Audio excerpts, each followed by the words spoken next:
Welcome to the Nantucket Gam. I'm Adam DeLogue. And I'm Thomas Parrish. This month, we're going to be talking about the American Revolution on Nantucket.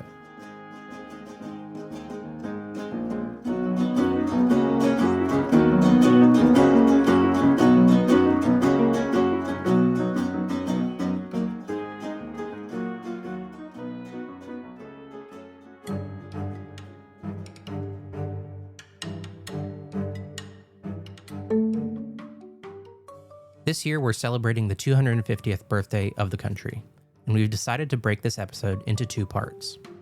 In part one, Thomas and I are going to dive into the story ourselves and uncover the history of the island during the American Revolution. Then, join us for part two, where we're joined by award-winning author Nathaniel Philbrick, who's written extensively on both Nantucket and the American Revolution. The American Revolution reaches Nantucket on April 21st, 1775. Just 2 days after the Battle of Lexington and Concord, a man from Boston arrived on Nantucket, and a young girl named Keziah, who kept a diary throughout, recorded that moment. This guy from Boston, he canoed over by himself? He came from Boston, presumably for connections, but the main thing that he was known for, his name was Fred Crow, was that he brought news of the start of the American Revolution to this island. And what did he say to the islanders? That's been lost to history. But Keziah, who kept that diary, kept the record, and she would be a fantastic reference for this episode. But it's really interesting because she is not a revolutionary. She is not a patriot. She thinks the revolution is a bane on the country of England and is very anti-revolutionary in her diary. Oh, interesting. She's a loyalist. Very much so. God save the king. At one point, a bunch of revolutionary soldiers came to Nantucket, and she literally wrote "God save the king" in her diary when they left. Oh, interesting. So Keziah is our loyalist here. Were there others on Nantucket who took this news differently? When news arrived of the conflict, I think the most common reaction was worry, anxiety, stress. It was not relief, it was mostly fear. Because early in the American Revolution, especially in 1775, this was really a Massachusetts versus the English Empire. The rest of the colonies haven't joined yet. And so what it did is it pitted Nantucket's two most common ports, Boston and London, against each other. You know, Boston is this familiar, it's the communal port. It's really the port that supplies Nantucket with news and literal supplies. But like food and stuff. Exactly. And even ships to an extent. And then there's London. I mean, London is how we make our money. London is where we export all of our whale oil to, and we are a pretty singular economy at this point. By the rise of the American Revolution, whaling is what Nantucket is known for. It's what we do. We don't have a lot of other industry going on. Where is all that whale oil going? It's going off to London. To light the streets of London, yeah. Exactly, and these are tens of thousands of barrels going overseas. So on one side, you have the port supplying Nantucket, our community connections in Boston, and then you have the port that's supplying all the funds to live on Nantucket and to fund the whaling industry. And when the revolution breaks out and it really becomes a Massachusetts versus English conflict, Nantucket's caught in the middle. It's got to be a stressful position to be in. Yeah, that's an understatement. But you could really construe the American Revolution as a civil war, and many historians have. These are people of English descent predominantly who see England as the motherland, fighting against its own citizens. I mean, it really is the Civil War, and Nantucket feels stuck in the middle of it. I think it's worth saying that at the onset, after the battles of Lexington and Concord, it was not seen as a war for independence by most people yet. They see Parliament as the enemy, not the king or the country. And many, especially on Nantucket, still really hoped for reconciliation. Not 100% revolutionary, not 100% loyalist or English. Do they have to walk a line? Very much so. I mean, I do think they see themselves as more American and that the colonies are the community.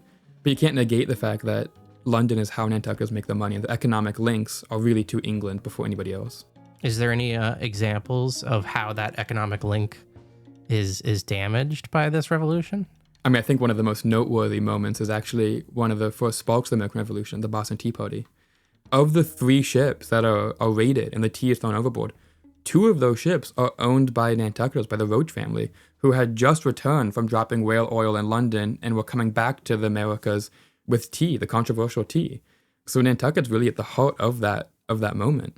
These Nantucketers are having their product thrown overboard into Boston Harbor. They're losing money immediately. Yeah, luckily for them, it was actually insured. And what's actually really interesting is that the people who came on board the ships, of course, dressed as Mohawks, kind of half-heartedly, they were actually very polite. And they broke a padlock at one point. They replaced it. They only went after the tea. They didn't vandalize the rest of the ships. So it's this really interesting moment, but the Nantucketers didn't want the tea on board. They kind of begrudgingly took it because they went to London to drop off the oil and make their money with the oil. And they wanted a commercial product to bring back so you at least can make that voyage somewhat profitable. And they begrudgingly accepted the tea. They didn't initially want the tea because of the tea tax and the controversy around it in Boston. Interesting. And so the Boston Tea Party happens. There's retaliation. The spark is set for the American Revolution. And does Nantucket have any reaction to what's happening in the rest of the Massachusetts colony at that time? They want nothing to do with it. Massachusetts, I would say, is fairly unified across the state against the British. Right? They blockade Boston, people come from all over, eventually other colonies join.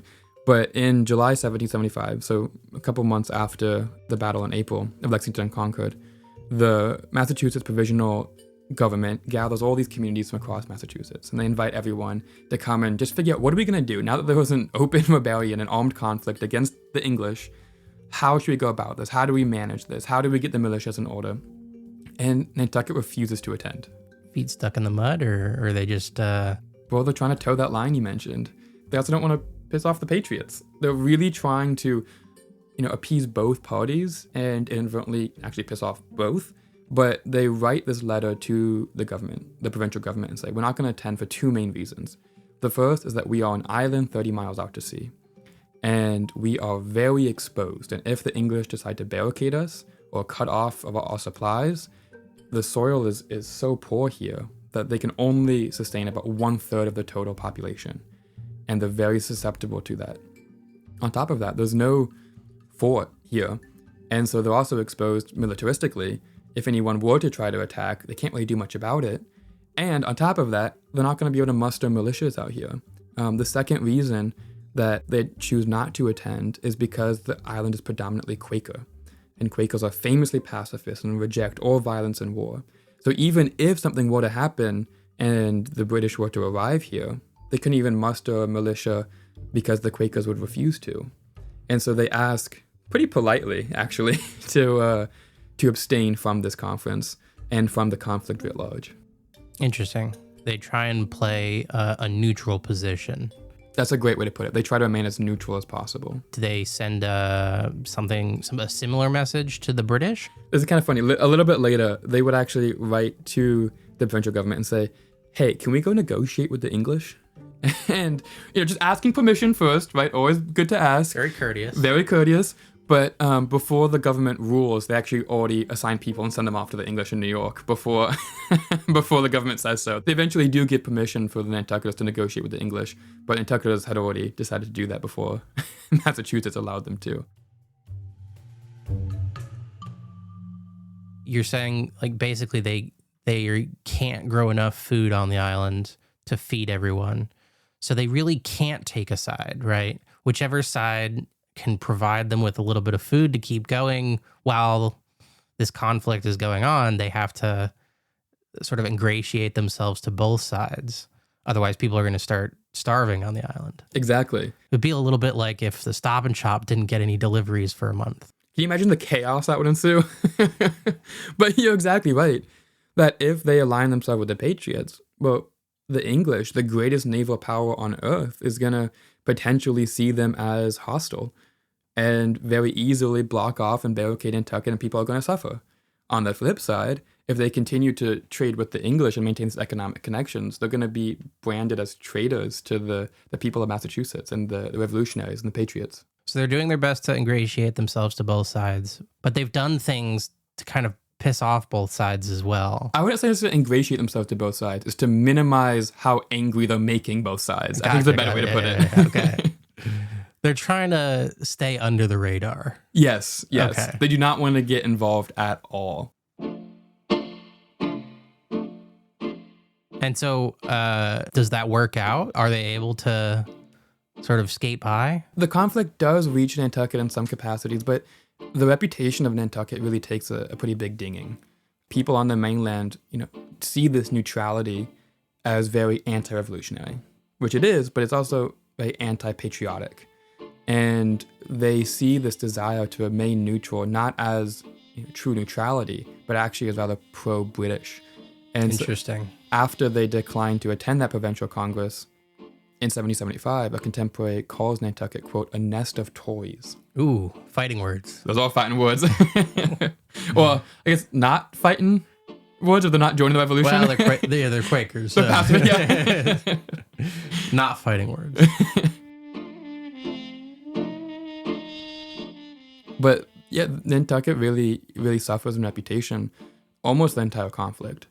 And as a result, pretty quickly, these provincial governments, these revolutionary governments decide that no provisions of any kind should even be exported to Nantucket without receiving permission first, and that not more than, quote, shall be necessary for internal use. They just want to feed them just enough, but not too much? Or why is that? Because they believe that if they give Nantucketers supplies more than they need, they're just going to trade that to the English. Gotcha. Is there any evidence that that was happening, or is that just, the revolutionaries think that could happen? It definitely was happening.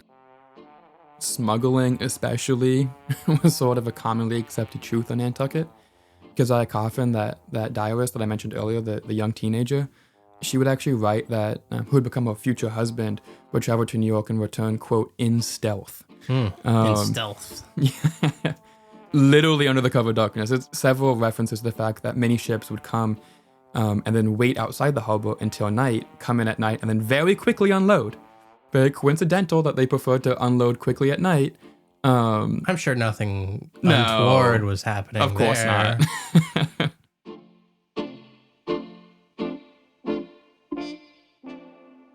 But there were other very much more explicit acknowledgments of that someone from Nantucket was sending stuff to the mainland. But they wrote a letter saying that it would arrive a little bit late and that it would arrive in a, quote, dry 40-gallon cask to prevent discovery. Right, so like in a wine cask or a whiskey cask, or maybe whale oil or cask. whale oil cask. Yeah. So this was just a way to survive. That limitation of supplies from the Massachusetts government definitely took an impact.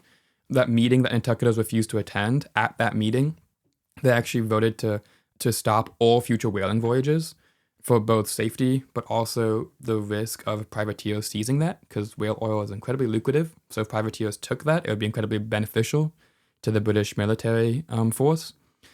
There were a few exceptions made, but more or less, whaling completely stopped. So you have limited supplies coming in, your financial link to London as well as other parts of the world is cut off by your mainstay of the economy of whaling, and things got really bad on Nantucket. There's a lot. I can imagine, yeah. This sounds like economically destructive to the island's existence. It really was. The harbor went from having about 150 ships in it to at one point in the revolution having only about 20. And most of those 150 were employed in whaling. So you can see the exodus of people and money and resources from Nantucket. Go hide out somewhere on the mainland, I guess, until the conflict's over. Some did that. Others who were really motivated to keep whaling would actually leave what would become America. A small contingent of Nantucketers actually went to Nova Scotia and bolstered that whaling port for a while. That would eventually collapse. Some of them would go to England, where another whaling port was supplied with Nantucket labor at Milford Haven, and they continued to whale from there. You can imagine that did not really appease the revolutionary government. It certainly plays into the nest of Tories comment. Very much so. But in some ways, you had to survive, and historians before us have made that comment, that it wasn't necessarily a pro-English stance. It was just a pro-I want to live and survive through the winter. Famously, the winter of 1779 to 1780 is incredibly harsh. It was a huge player in the revolution across the nation, actually. But Nantucket actually got frozen in. Not just a harbor, but the entire island. There's someone who writes that you could stand at the highest point and look out, and you could only see ice. You couldn't see open water.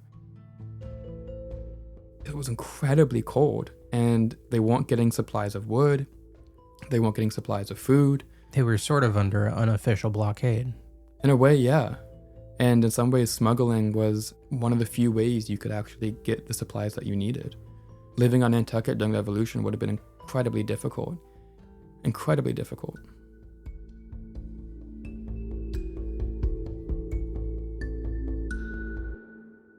So obviously it sounds like Nantucket and the Revolution is really almost a story of survival. But were there any moments where any revolutionary action happened? There were a few, not many. This is not Bunker Hill or Yorktown or anything like that. But it did reach Nantucket on the battlefield, or at the Battle Sea? I don't know. On the waves? On the waves, sure. The first action would actually come pretty quickly, and a group of patriots actually came to Nantucket and seized flour, this very vital resource for survival. But because Nantucket had a reputation of being very pro-Tory, they thought this flour was going to be given to the British military, and they seized it before it could do that. I haven't seen any indication that was true, but that's what they believed. And then relatively soon after, another contingent of Patriot soldiers would come and take 50-yard whaleboats and would be used against the Patriots and repurposed for military uses. But the most dramatic moment of the revolution that arrived in Nantucket happened on October 1st, 1780, when two shaving mills, they're meant for really shaving close to shore. And these are often used by privateers along the coastline. Sort of smaller boats. Yeah, these aren't the man of war, these massive cannon-wielding vessels. They have one or two maybe smaller cannons on them. Two smaller boats come. These are British boats? These are British boats, correct. Okay, gotcha. And they come into the harbor, and they actually see several ships. Yeah. As night starts to fall, they're in the harbor, and Keziah Coffin, the diarist, who I've mentioned multiple times now, writes that, quote, "The town in great confusion, not knowing what to do. Here are the British in the harbor, seizing boats." Pretty dramatic and unannounced as well. But around midnight, a Falmouth major named Dimmock comes to the harbor, and he's an American, patriot, and he sees these two shaving mills and actually starts firing upon them. Just him? He has a few vessels, Okay, but similar size. Again, Yeah. not massive ships, but a small vessels, kind of similar to the shaving mills. But it's midnight, and there's not much you can do. It's really dark, and so ultimately the cannons fall silent, and Dimmock posts up on the edge of the harbor, trying to pin the shaving mills in. The next morning, fighting resumes. Around 10 o'clock, Dimmock actually seizes one of the sloops that the British took. They were using it as a blockade. And when they do that, they're able to move the sloop and actually get to Brant Point. And they actually land several troops at Brant Point, mostly from Connecticut, actually. And they set up a breastworks, where the lighthouse is today. And so the ships at sea and the breastworks at Brant Point start to fire upon the British. And this catches them off guard. And Who are in the harbor, right? Who are in the Yeah, harbor. okay. And forces them further into the harbor and out of range of the breastwork that was erected at Brant Point. So they like roll a cannon up Brant Point. Yeah, a small one, but yeah. That's interesting. Wow. And it completely catches the British off guard. They don't realize that they're there until cannonballs start flying over their heads. And they actually incur several casualties right here in Nantucket Harbor. But it's not decisive yet. And so eventually night falls again. And the British are pinned into the harbor. They're kind of stuck in now that there's a cannon on Brant Point, right? Exactly. Yeah. There's not many other ways to go. And some of them actually come on land. But in the night, they actually managed to slip over the haulover, which I assume is where the haulover still is today near Great Point. Oh, interesting. And they're able to actually carry their boats over the sand, out of the harbor, into the ocean, and slip away into the night. Wow.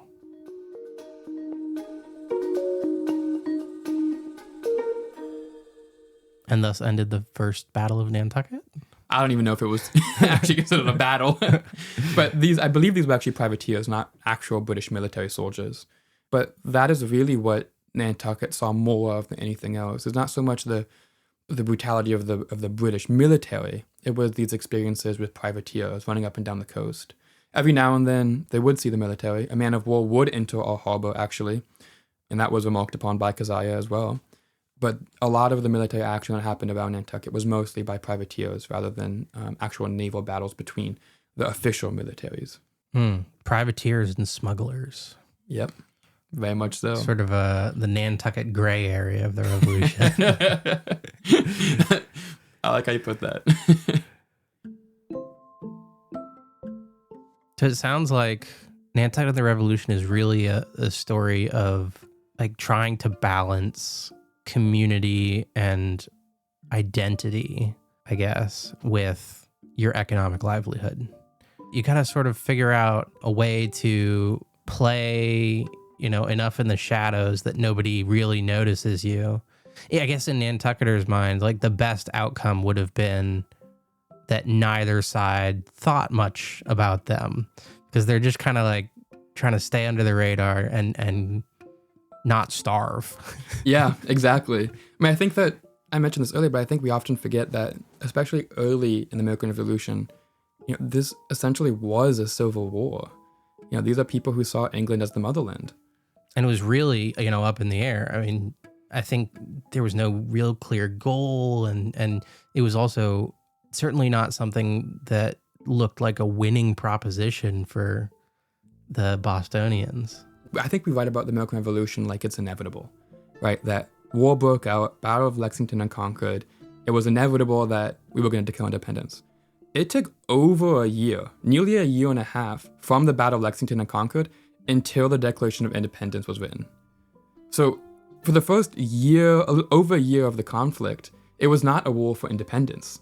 We don't even start seeing ourselves as Americans, as a shared identity, until like 1775-ish. We see the colonies as almost independent states, as almost independent countries. And so the fact that people are even able to unite around a common goal, that mostly being a hatred of the English, is pretty incredible. I think one of the most amazing stories of the American Revolution. And Nantucket is so fascinating because it really reminded me of that. It sort of offers a foil to the rest of Massachusetts history because it wasn't inevitable. In fact, they didn't want to join the revolution. They wanted to maintain their economic system, the economic structure. And so this Civil War-esque nature really becomes apparent as you read these words of Nantucketers who are forced to put ideological values on one side of the revolution and their economic ties and livelihood on the other. And where they fall on that is really interesting. And there were revolutionaries, for sure. There are a couple of British ships who come into the harbor, and all these men get riled up and want to take the vessel, presumably not Quakers, want to take the vessel but get talked out of it. So there are revolutionaries here, but the economic elite, the people who really take charge, the whale oil merchants and whale ship owners, they want to stay as out of it as possible. And it was a real reminder to me how much of a civil war, especially the early revolution, really was. Because these guys are just, they have to hedge their bets. They're looking at the end of their business as they know it, essentially. And so I would imagine this is like not a situation where war is good for business. War is bad for business. War Very is bad for business. War is destructive to the livelihoods of these whalers. And not just the whalers, but the whole community. I think almost every family, whether you were black, white, anyone living on Nantucket, you were involved in the whale trade in some way. Right. Whether that was making rope, or repairing sails, or being a sailor, or being a captain, or being a whale oil merchant, or making candles. Almost every family had their hands in the whale oil pot in some capacity. And the revolution made it very difficult to do that and fight for your beliefs. And especially fight if you were a Quaker. So this was a really fascinating episode. I went into it kind of wanting to find this great revolutionary hero, this person who was reaching out to John Hancock and John Adams. And the only reference I could find to John Hancock on Nantucket was him actually ruling over Timothy Folger's court case where he's being sued as a traitor. Right? And John Hancock is the one kind of leading that as the leader of Massachusetts at that point. So Nantucket did not have the best reputation. The revolution would, in some ways, be hugely detrimental, but it would also elevate Nantucket whalers, because as Nantucketers left the island to go to Nova Scotia or England, Nantucket became the go-to whalers. If you wanted someone to elevate your whaling port, who do you draw from? You draw from Nantucket. And so after the revolution, other Nantuckets would leave and establish whaling ports elsewhere. One of the most famous examples is William Roach, the son and part of that family who owned the two ships who were in the Boston Tea Party. He would eventually go to England, not win any favor, but then establish a whaling port in Dunkirk, France. He would eventually be run out by another revolution, the French Revolution, try to return to Nantucket, not so favorable conditions after establishing a competitive whaling port after the American Revolution. And he would only stay in Nantucket for a year and then go to New Bedford and become a major player in the New Bedford whaling industry. And he himself is a fascinating character because along with Timothy Folger, he's probably the greatest advocate for neutrality during the American Revolution. He just wanted to whale. He just wanted to make money. But despite all of his attempts to stay neutral, William Roach would be the first one to send a ship up the River Thames to the heart of the British Empire, waving the new American flag, with the ship laden with whale oil, ready to do business.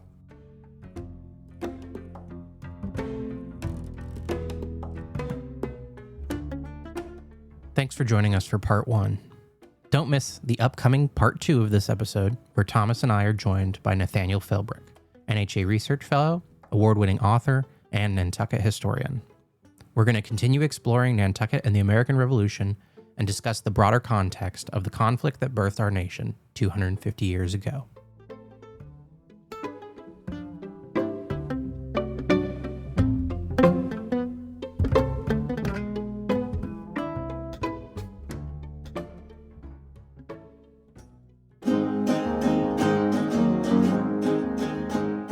For more information, head to nha.org or check us out on social media. This episode was developed and created by Thomas Parrish, Adam DeLogue, and Phoebe Botticelli-Pole. Special thanks to our Chief Curator, Michael R. Harrison, and our Director of Collections and Research Services, Amelia Holmes. Our theme music was composed and performed by Isaiah Williams. Other music in this episode is by Blue Dot Sessions. The Nantucket Gam is a production of the Nantucket Historical Association. This episode is supported by NHA members and listeners like you. Thank you.